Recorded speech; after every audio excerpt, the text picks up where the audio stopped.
तो आखिरकार power star Pawan Singh के सामने भोजपुरी के ट्रेंडिंग स्टार खेसारी लाल यादव पूरी तरह से फ्लॉप हो चुके हैं। जी हाँ दोस्तों, आगे हम इसी के बारे में आपको बताएंगे, तो आप लोग इस वीडियो को अंत तक जरूर देखिएगा।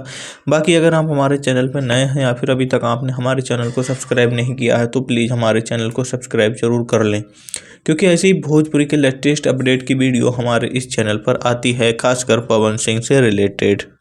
तो चलिए अब आते हैं मुद्दे की बात पर, और मुद्दे की बात यह है कि पवन सिंह के और खेसारी लाल यादव के फैंस काफ़ी दिनों से इंतजार कर रहे थे कि पवन सिंह का और खेसारी लाल यादव का एक साथ गाना आए तो फिर से पता चल जाएगा कि आखिर कौन है असली भोजपुरी का किंग। तो अब उन लोगों का इंतजार हो चुका है ख़त्म। आज दोनों स्टार यानी कि पवन सिंह और खेसारी लाल यादव दोनों का गाना एक साथ रिलीज हुआ है। अगर बात करें पवन सिंह के गाने के बारे में, तो पवन सिंह के गाने का नाम है आओ राजा, और इस गाने को लिखा है प्रिंस प्रियदर्शी जी ने, और इस गाने में संगीत दिया है प्रियांशु सिंह जी ने, और इस गाने को गाया है अपनी मधुर आवाज़ में पवन सिंह जी ने। और बात करें अगर इस गाने के बारे में, तो इस गाने को 3 घंटे में, मात्र 3 घंटे में 68,000 लाइक मिल चुका है। और लाइक के बारे में हम इसलिए बात करेंगे क्योंकि व्यूज तुरंत अपडेट नहीं होता है, लेकिन लाइक रियल होता है।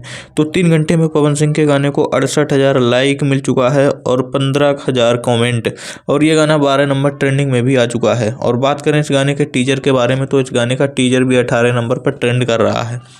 वहीं पर ट्रेंडिंग स्टार कहे जाने वाले खेसारी लाल यादव के गाने का नाम है गाल कटवा जीजा, और ये गाना 3 घंटे में मात्र 33,000 लाइक, यानी पवन सिंह के गाने से आधे भी लाइक नहीं मिल पाए हैं, और वहीं 4,000 कमेंट मिले हैं। और ये गाना ट्रेंडिंग में भी नहीं आया है। जी हाँ दोस्तों, ट्रेंडिंग वाले चैनल हैं दोनों ही गानों के, लेकिन खेसारी लाल यादव का गाना फिर भी ट्रेंडिंग में नहीं आया है।